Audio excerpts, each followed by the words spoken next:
नमस्कार दोस्तों, मैं विनय दुबे मुंबई से। कैसे हो अंड भक्तों? गटर के कीचड़ में ही पड़े रहो, क्योंकि कीचड़ में ही कमल खिलता है और सूअर जो हैं वो भी कीचड़ में ही पाए जाते हैं। कीड़े मकोड़े भी कीचड़ में पाए जाते हैं। तो आपकी असली जगह गटर कीचड़ ही है। आज का जो वीडियो है वो कोई सामाजिक मुद्दे पे नहीं है। आज का जो वीडियो है वो किसी सरकार के खिलाफ, किसी नीतियों के खिलाफ या किसी सरकारी या प्रशासनिक विषय पे नहीं है। पिछले कुछ दिनों से बहुत सारे न्यूज चैनल्स, यूट्यूब चैनल्स वालों ने इंटरव्यू लिए। वहां पे उनका एक साधारण सा सवाल आता है कि विनय दुबे जी इतनी बेबाकी से अपनी बात कैसे रख सकते हो? आपको डर क्यों नहीं लगता? मैं बताना चाहता हूं। उसके बाद ऐसे बहुत सारे मैसेजेस आते हैं कि विनय जी, हमने आपकी तरह देखते हुए, आपसे सीखते हुए हम अपनी बात रखते हैं। और उसके बाद सोशल मीडिया पे हमें ट्रोल कर दिया जाता है। बीजेपी आईटी सेल के जो लोग हैं, अंड भक्त हैं, वो हमें गालियां देते हैं, हमारे माँ बहनों की गालियां करते हैं। तो मैं आप लोगों को बताना चाहता हूं कि आज यही मैं आपसे कहना चाहता हूं कि कभी भी आप ये लोगों से डरिए नहीं। इनकी ये एक्चुअली बहुत कमजोर तबका है जो नरेंद्र मोदी जी ने पाल रखा है, बीजेपी ने पाल रखा है। ये वो कमजोर तबका है जिनके पास कोई सवालों के जवाब नहीं होते। ये इतने कमजोर होते हैं कि बिना माँ बहनों की गाली दिए ये अपना शक्ति प्रदर्शन कर ही नहीं सकते हैं। ऊपर का माला इनका खाली है, गोबर भरा होता है। इसके अलावा इनके पास कोई विकल्प ही नहीं बचता है कि ये गाली से बात करें। अगर आपको कोई गाली देता हुआ मिल जाता है तो समझिएगा कि वो बेचारा कमजोर है। उसकी इतनी औकात नहीं है कि वो सवालों के जवाब दे सके। इसलिए अपनी नाकामी, अपनी कमजोरी को छिपाने के लिए वो गालियों का सहारा लेते हैं। ये आपने देखा होगा, बहुत से पोस्टों पे ये माँ बहनों की गालियां देते हैं, क्योंकि इनकी माँ बहनें उस तरह से हैं। इन्होंने बचपन से अपनी माँ बहनों को सारी चीजें करते हुए देखा है, जिसकी वजह से ये आते हैं और कमेंट करके ये बताते हैं कि मैं किस जगह से, किस पारिवारिक, किस संस्कारों में पला हूँ। मेरी माता, मेरी बहनों ने कौन कौन से चीजें की हैं, किस किस प्रकार से की हैं, जिसका मैं प्रदर्शन यहाँ पे कमेंट में करता हूँ। आप सोचिए, देश में महिलाएं हैं, ऐसा तबका है महिलाओं का जो इन अंड भक्तों को इतनी बेइज्जती करता है, इतनी गंदी गंदी गालियां देता है। महिलाएं अंड भक्तों को गालियां देती हैं, ये आज तक के स्वर्णिम भारत में कभी नहीं हुआ था।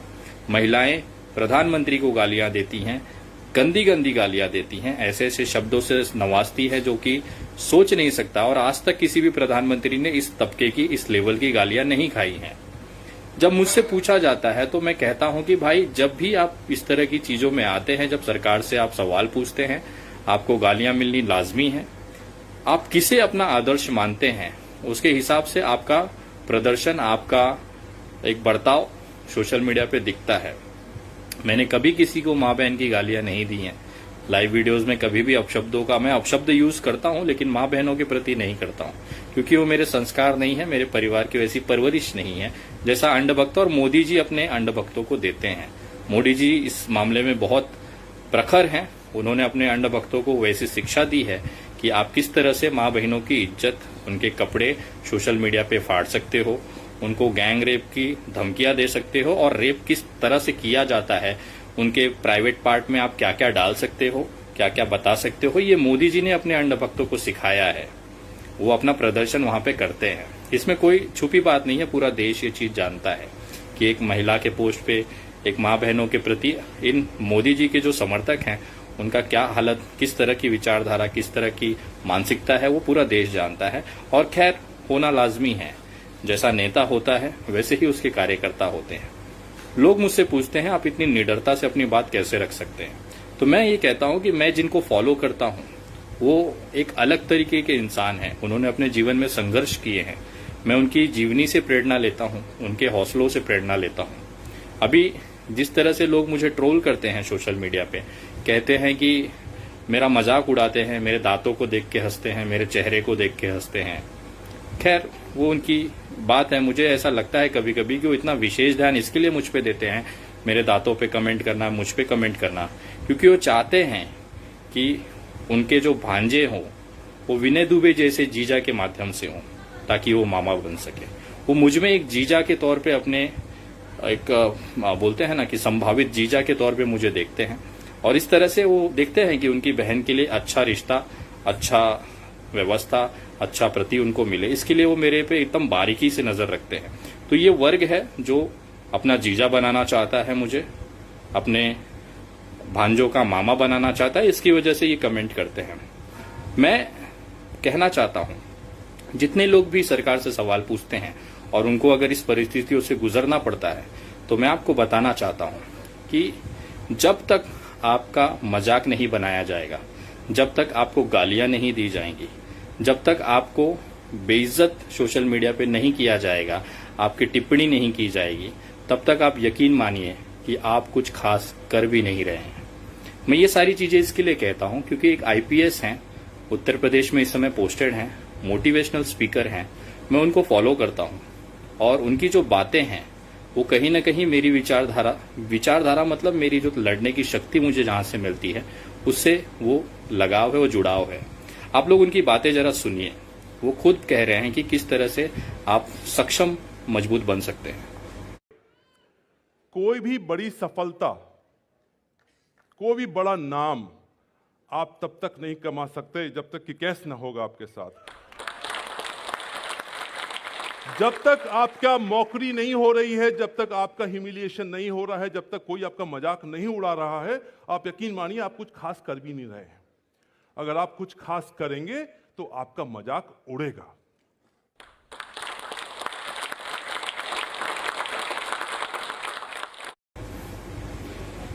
अगर आपके साथ भी इस तरह की चीजें हो रही हैं, आपको मजाक बनाया जाता है, आपको गालियां दी जाती हैं, तो यकीन मानिए आप बहुत अच्छा कर रहे हैं।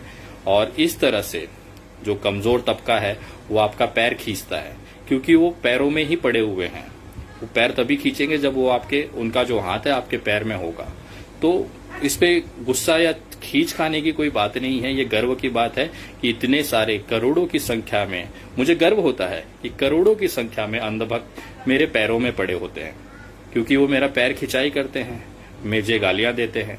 तो आईपीएस जी जिस तरह से उन्होंने बताया कि ये एक आप आगे बढ़ रहे हैं, सफल हो रहे हैं, उसकी एक निशानी होती है। बहुत सारे लोग कहते हैं विनय जी तुम्हारी औकात नहीं है मोदी जी पे सवाल करने की, क्योंकि तुम एक चुनाव लड़े हो अपक्ष के तौर पे, निर्दलीय के तौर पे, आपको बहुत मामूली से वोट पड़े हैं। तो मैं ये चीजें को देखता हूं, मैं कबूल करता हूं कि मुझे बहुत मामूली से वोट पड़े हैं, लेकिन मुझे गर्व होता है कि मुझे जितने वोट पड़े उतना वोट भारतीय जनता पार्टी के 2 टर्म के सांसदों को नहीं पड़े हैं। मैं सांसदों के उम्मीदवारों की बात कर रहा हूं। एक लोकसभा सीट है लक्षद्वीप, आप गूगल कर सकते हैं। लक्षद्वीप में 2014 में मतदान हुआ, जहां पे भारतीय जनता पार्टी के उम्मीदवार को 187 के आसपास वोट पड़े थे। उसके बाद में 2019 में वापस मतदान हुआ वहां पे लोकसभा के, जिसमें भारतीय जनता पार्टी के उम्मीदवार को केवल 125 वोट पड़े थे। ये दोनों को अगर मिला दिया जाए तो 312 के आसपास का वोट का आंकड़ा जाता है। मैं खुशनसीब हूं कि भारतीय जनता पार्टी के 2 उम्मीदवारों का औकात नहीं था विनय दुबे के वोटों तक पहुंचने की, जिसमें कि मोदी जी जैसा व्यक्ति इस पार्टी का प्रचार करता है। पूरी भारतीय जनता पार्टी की मीडिया मोदी जी को जिताने में लगी जाती है, करोड़ों अरबों रुपया उनके चुनाव पे खर्चा होता है। उसके बावजूद भी इनके उम्मीदवार 2 चुनाव में भी टोटल अगर इनका जोड़ दिया जाए तो विनय दुबे से कहीं पीछे उनका वोट पड़ा है। तो मुझे गर्व होता है कि इन अंधभक्तों के और उनके उम्मीदवारों की इतनी औकात नहीं होती है कि वो विनय दुबे के पड़े हुए वोटों की तुलना में उनके कहीं आसपास भी पटक पाए 2-2 बार में। तो ये सारी चीजों को देखते हुए मुझे बहुत खुशी मिलती है और मैं गर्व महसूस करता हूं कि भारतीय जनता पार्टी के टिकट पे लड़ने वाले 2 उम्मीदवारों की इतनी औकात नहीं थी कि विनय दुबे के मतदान के आधे भी पहुंच पाए वो। तो मुझे गर्व होता है ये, और यही सारी चीजें देखता हूं और मुझे ये अच्छा लगता है कि जब मैं अपनी बातें रखता हूं और अंधभक्त की जो सेना है वो मुझ पे टूट पड़ती है। यकीन नहीं आया तो आप इस वीडियो के कमेंट्स में जाके देख सकते हैं, आपको उसका एहसास होगा।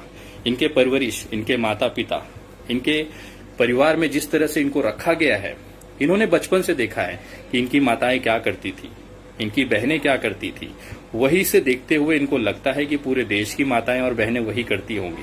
ये आते हैं, अपना ज्ञान अपनी कमेंट्स में देते हैं, आप पढ़ के उसका एंजॉय ले सकते हैं और आपको महसूस होगा कि जो चीजें ये लिख रहे हैं यही चीजें इन्होंने अपने परिवार में देखी है। इन्होंने, इनकी माताएं, इनकी बहनें, इनके घर की महिलाओं ने ये चीजें की है। इसकी वजह से ये लोग यहाँ पे आके कमेंट में लिखते हैं और कोई घबराने की बात नहीं है, ये अच्छी चीजें हैं। ये अपना ज्ञान, अपने संस्कार का प्रदर्शन करते हैं।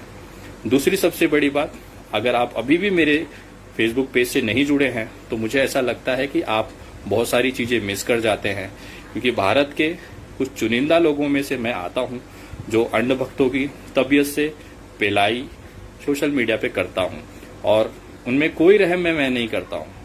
ना वो मुझ पे रहम करते हैं, ना मैं उन पे रहम करता हूं। वो अगर मुझे 10 गालियां देते हैं तो मैं इस तरह की वीडियो में आके उनकी इज्जत का बलात्कार कर देता हूं। बलात्कार, रेप, खुले तौर पे सोशल मीडिया पे। उसी के लिए मैं कुख्यात हूं। विख्यात नहीं कह रहा हूं, मैं कुख्यात हूं। धीरे धीरे मेरे फैन की जो पेज की फॉलोइंग है वो 1 लाख के ऊपर चली गई है और फॉलोवर्स 1,44,000 के आसपास हो गए हैं। अगर अभी भी आप नहीं जुड़े हैं तो मेरे पेज से जुड़ सकते हैं। मेरे पेज का नाम है द विनय दुबे। उस पर 1,44,000 के आसपास फॉलोअर्स हैं। आप मुझे इंस्टाग्राम पे भी जुड़ सकते हैं। इंस्टाग्राम आईडी है विनय दुबे इंडिया। उसके बाद आप मुझे ट्विटर पे जुड़ सकते हैं। मेरी ट्विटर आईडी है @the_THE_विनय VINAY आप इस पे जुड़ सकते हैं। सोशल मीडिया के माध्यम से आप लोगों ने बहुत बार जरूरतमंद लोगों को मदद करने के लिए मैंने जब आह्वान किया तो आप लोग आगे आए, आप लोगों ने मदद पहुंचाई है। अभी भी हमारी मुहिम चालू है। मैं एक नई मुहिम आपको बताना चाहता हूं, एक रिक्वेस्ट करना चाहता हूं कि बहुत सारे मैसेजेस इस समय आ रहे हैं जो कि जिनकी नौकरियां छूट गई हैं, जिनको दवाइयों के लिए पैसे नहीं हैं। ऐसे पूरे भारत से मुझे मुहिम निवेदन आते हैं, मैसेज आते हैं उनको आर्थिक मदद पहुंचाने के लिए। इस समय आप सभी जानते हैं लॉकडाउन में परिस्थिति क्या है। लोग एक दूसरे से पहले से ही इस सरकार की गलत नीतियों की वजह से उनकी जेबें खाली हो चुकी हैं। उनके पास अब कुछ करने के लिए नहीं रह गया है। नौकरियां जा चुकी हैं, घर का राशन है, मेडिकल के खर्चे हैं, ये बढ़े हुए हैं। उसके बावजूद भी एक बड़ा तबका ऐसा है जो लोगों की मदद करने के लिए अपनी सेविंग्स में से या अपनी इच्छा अनुसार दान देता है। मैं आप लोगों को बताना चाहता हूं कि आप लोग जिस तरह से पिछली बार राशन और भोजन के लिए आप लोगों ने, अंतिम संस्कार में मदद करने के लिए आप लोगों ने मदद की थी, उसी प्रकार से एक बार वापस मैं आप लोगों से निवेदन करता हूं कि कोई भी व्यक्ति अगर पूरे देश के अंदर अगर किसी को लगता है कि उसको आर्थिक जरूरत है, मदद की जरूरत है, वो मुझे मेरे व्हाट्सएप नंबर, संगठन का व्हाट्सएप नंबर है 9594394948। मैं नंबर वापस बोलता हूं 9594394948। इस नंबर पे आप व्हाट्सएप कर सकते हैं। मैं आप लोगों को कहना चाहता हूं, हम बहुत बड़ी अमाउंट में तो मदद नहीं कर पाएंगे, लेकिन एक 200 रुपए से लेके 500 रुपए तक के लिए आपको एक मामूली सी, आप बोल सकते हैं, राहत हम दे सकते हैं पेटीएम और गूगल पे के माध्यम से। और मैं प्लीज निवेदन करता हूं, कृपया वही लोग मैसेज करें जिनको अत्यंत जरूरत है। मैं कोशिश करूंगा कि आप लोगों तक ये चीज, आपको मदद पहुंचाई जा सके। मैं आंकड़ा आपको भी बता रहा हूं, 200 से 500 तक मैक्सिमम हम आपको मदद कर पाएंगे, क्योंकि रिक्वेस्ट जो है हजारों की संख्या में है। सभी तक अगर इतने पैसे हम अगर मदद के तौर पे भेजेंगे तो उतना पैसा किसी के पास आज नहीं है लॉकडाउन की वजह से। और मैं उन तमाम लोगों से निवेदन करना चाहता हूं कि अगर आप ऐसे लोगों को मदद करना चाहते हैं जिनको दवाइयों की जरूरत है, जिनके घर पे राशन नहीं है और देश के किसी भी कोने में वो अटके हुए हैं, अगर आप इन लोगों तक मदद पहुंचाना चाहते हैं तो आप हमारे टीम के पास ये आर्थिक मदद भेज सकते हैं, स्वेच्छा से भेज सकते हैं। उसका नंबर है, आप गूगल पे कर सकते हैं, पेटीएम कर सकते हैं, यूपीआई ट्रांसफर के माध्यम से कर सकते हैं, फोन पे भी आप भेज सकते हैं। एक ही नंबर है सभी का, वो नंबर है 9594394948। और अगर आपको यूपीआई करना है तो लास्ट में @UPI के माध्यम से आप इसे, जो भी आपको लगता है एक सहयोग राशि, आप भेज सकते हैं। ये जो आपके द्वारा आए हुए पैसे हैं ये उन लोगों तक पेटीएम और गूगल पे के माध्यम से भेजे जाएंगे। उसकी पूरी रिकॉर्ड हम रखते हैं और उसकी पूरी डिटेल हम लोग आपको अगले वीडियोस में इसको पोस्ट करेंगे, ताकि आपको पता होना चाहिए कि आपकी ये मदद किन लोगों तक पहुंची है और उनकी स्थिति क्या थी। आप लोगों से निवेदन है, जो लोग सोशल मीडिया से नहीं जुड़े हैं कृपया जुड़े। जो मदद करना चाहते हैं, ये स्वेच्छा सा विषय है, कोई जबरदस्ती नहीं है। आपको लगता है तो आप कर सकते हैं। और अंध भक्तों को इस पे भी अब दिक्कत होगी, क्यों कहते हैं कि आप पैसे मंगा लेते हैं, अपने पर्सनल इस्तेमाल में ले लेते हैं, आपने ये धंधा बना के रखा है, तो मैं कहना चाहता हूं कि कृपया यही सवाल नरेंद्र मोदी जी से पूछा जाए, जो पीएम केयर्स फंड में इतना अरबों रुपया मंगाया गया, लेकिन उन्होंने कोई चीज एक जनता की मदद के लिए आगे नहीं आए हैं। क्या उन्होंने भी इसे धंधा बना के रखा हुआ है? मैं नरेंद्र मोदी नहीं हूं, लेकिन एक इंसान के तौर पे, एक इंसानियत के तौर पे जो भी मदद हो सकता है मैं करता हूं। और आप लोगों से निवेदन है, वीडियो ज्यादा ज्यादा शेयर करें, लोगों तक ये बात पहुंचाएं, आवाज बुलंद रखें और घबराने की जरूरत नहीं है। जय हिंद, जय महाराष्ट्र।